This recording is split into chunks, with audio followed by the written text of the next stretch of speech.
Por lo tanto, vayan y hagan discípulos a todas las naciones, bautizándolos en el nombre del Padre y del Hijo y del Espíritu Santo.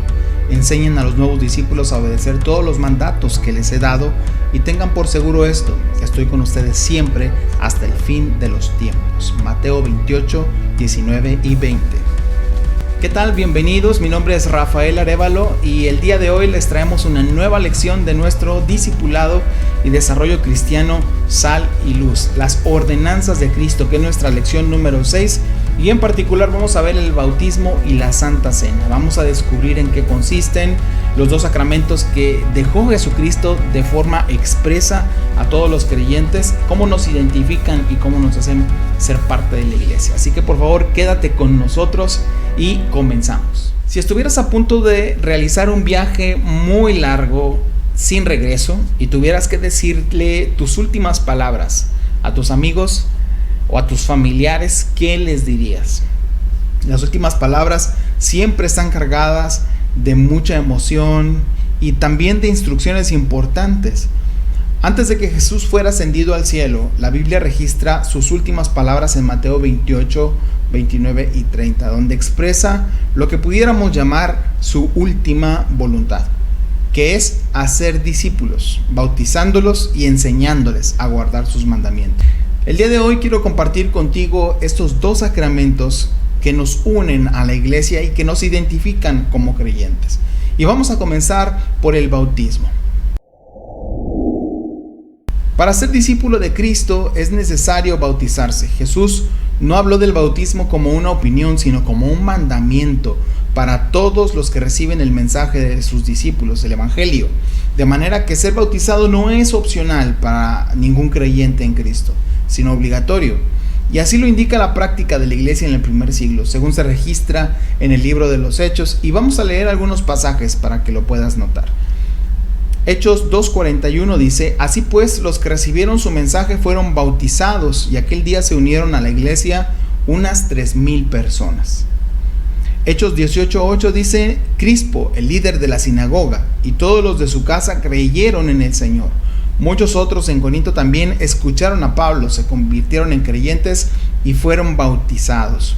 Y por último, Hechos 8:12 dice: pero ahora la gente creyó el mensaje de Felipe sobre la buena noticia acerca del reino de Dios y del nombre de Jesucristo. Como resultado, se bautizaron muchos hombres y mujeres. Cuando leemos con atención, nosotros podemos darnos cuenta de esta fórmula en cada uno de estos versículos. La gente creía y era bautizada. Creía y era bautizada. El bautismo no es un requisito para ser salvo, sino el resultado de una persona salva. El bautismo es el testimonio externo de una fe interna, que indica la aceptación del sacrificio de Cristo por nosotros, por cada uno de nosotros. El bautismo también es y fue la manera en que los primeros cristianos se identificaron con la iglesia de Jerusalén, participando en sus actividades, tales como la predicación, la comunión, la cena y la oración. Así también nosotros, al bautizarnos, nos identificamos con una iglesia local. Nos identificamos públicamente con nuestra iglesia local. El bautismo en agua simboliza la transformación que ocurrió en el momento de nuestra salvación. Al bajar al agua, simboliza nuestra identificación con Cristo en su muerte y sepultura. Al subir del agua, simboliza nuestra resurrección a una nueva vida. Algunos aún sostienen algunos conceptos equivocados del bautismo, así que creo que es pertinente que podamos analizar o que podamos mencionar algunos errores comunes del bautismo para prevenirlos. Primero, el bautismo no nos salva. El bautismo no es algo que nosotros podamos hacer para ser salvos.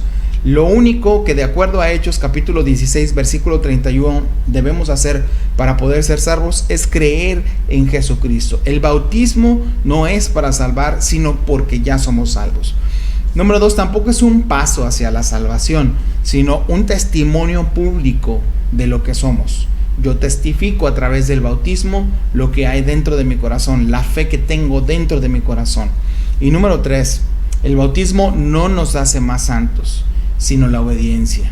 Aquí sí es muy importante recordar que no son las cosas en sí, los actos en sí, los que valen o los que tienen algún poder mágico especial o un poder espiritual, sino la obediencia la que hace que la gracia fluya dentro de nosotros. Así que esta gracia nos motiva y nos lleva a crecer espiritualmente. Gálatas 2:16 aclara el hecho de que nada de lo que hagamos puede agregar o quitar a la obra consumada de Cristo por nosotros.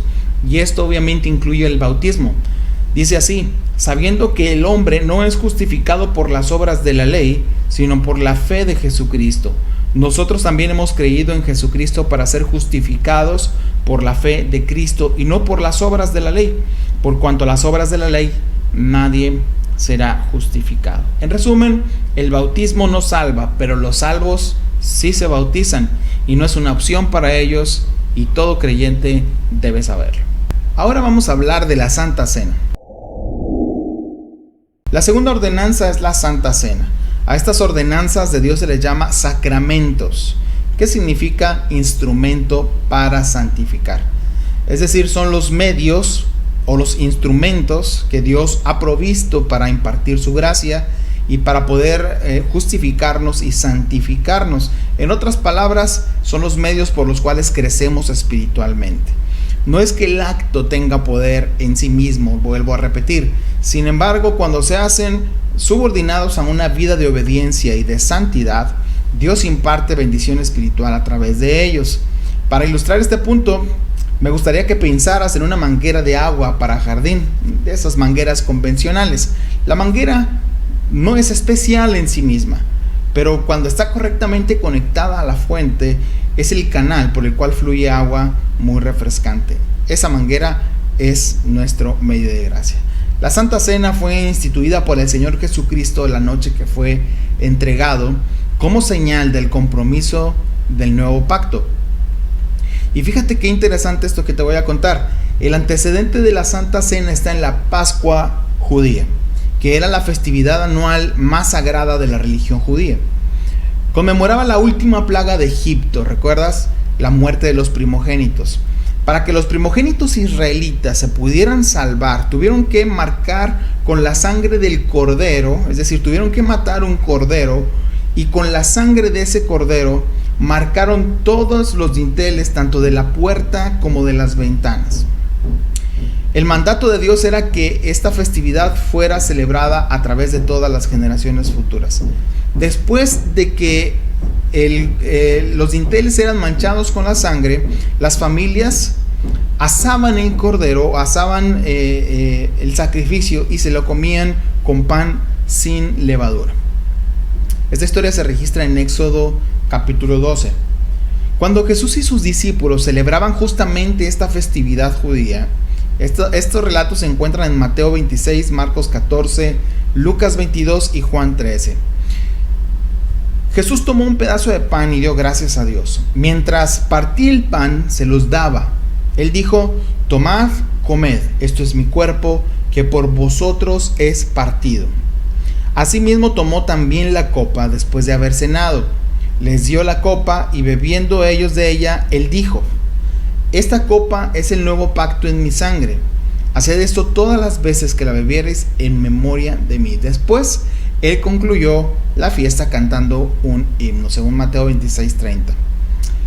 Jesús declaró que el pan simbolizaba su cuerpo, el cual sería partido. Ningún hueso suyo fue quebrado, pero su cuerpo fue terriblemente flagelado, que apenas podía ser reconocido.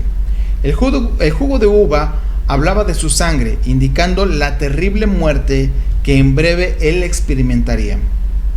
Él, el perfecto Hijo de Dios, se convirtió en el cumplimiento de incontables profecías del Antiguo Testamento concernientes al Redentor. Y cada vez que el pueblo, esto es increíble, cada vez que el pueblo judío comía de la Pascua, profetizaba la venida del Cordero de Dios que quita el pecado del mundo, nuestro Señor Jesucristo.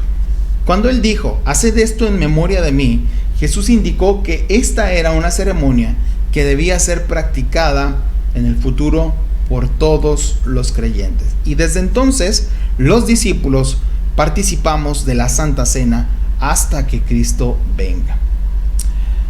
Respecto a la Santa Cena, algunas personas aún tienen algunos conceptos no bíblicos y por lo tanto también me parece importante y pertinente que podamos explicar cuáles son estos conceptos que no tienen una base bíblica. Número 1, la Santa Cena no es un acto mágico, ¿ok? Repetimos esto, la Santa Cena no tiene un poder en sí mismo, el poder siempre va a emanar de Dios y del Espíritu Santo actuando sobre nosotros. Número 2, el acto en sí no nos hace más santos. La Santa Cena solo es un medio por el cual fluye la bendición de Dios. ¿Recuerdas la manguera? Número 3, la copa no se convierte en la sangre ni el pan en la carne de Cristo o el cuerpo de Cristo, sino que lo simbolizan. Estos son símbolos. La Santa Cena es un recordatorio del sacrificio de Cristo Jesús hasta que Él venga. De acuerdo a Hebreos 10 al 12, Cristo fue ofrecido una vez y para siempre, de manera que Cristo no puede ser sacrificado una y otra vez cada vez que celebramos la Pascua. Es importante recordar que tanto el pan como el vino son símbolos de la carne y la sangre de Cristo. Y por último, es un acto de obediencia y un momento de comunión con Cristo y con nuestros hermanos en la fe. Muy bien, pues esto es todo de la clase del día de hoy.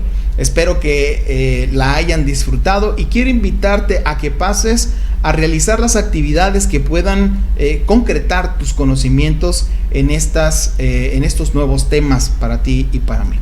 Así que te invito a que reflexiones, a que estudies estos pasajes bíblicos y que tengas un feliz aprendizaje. Dios te bendiga.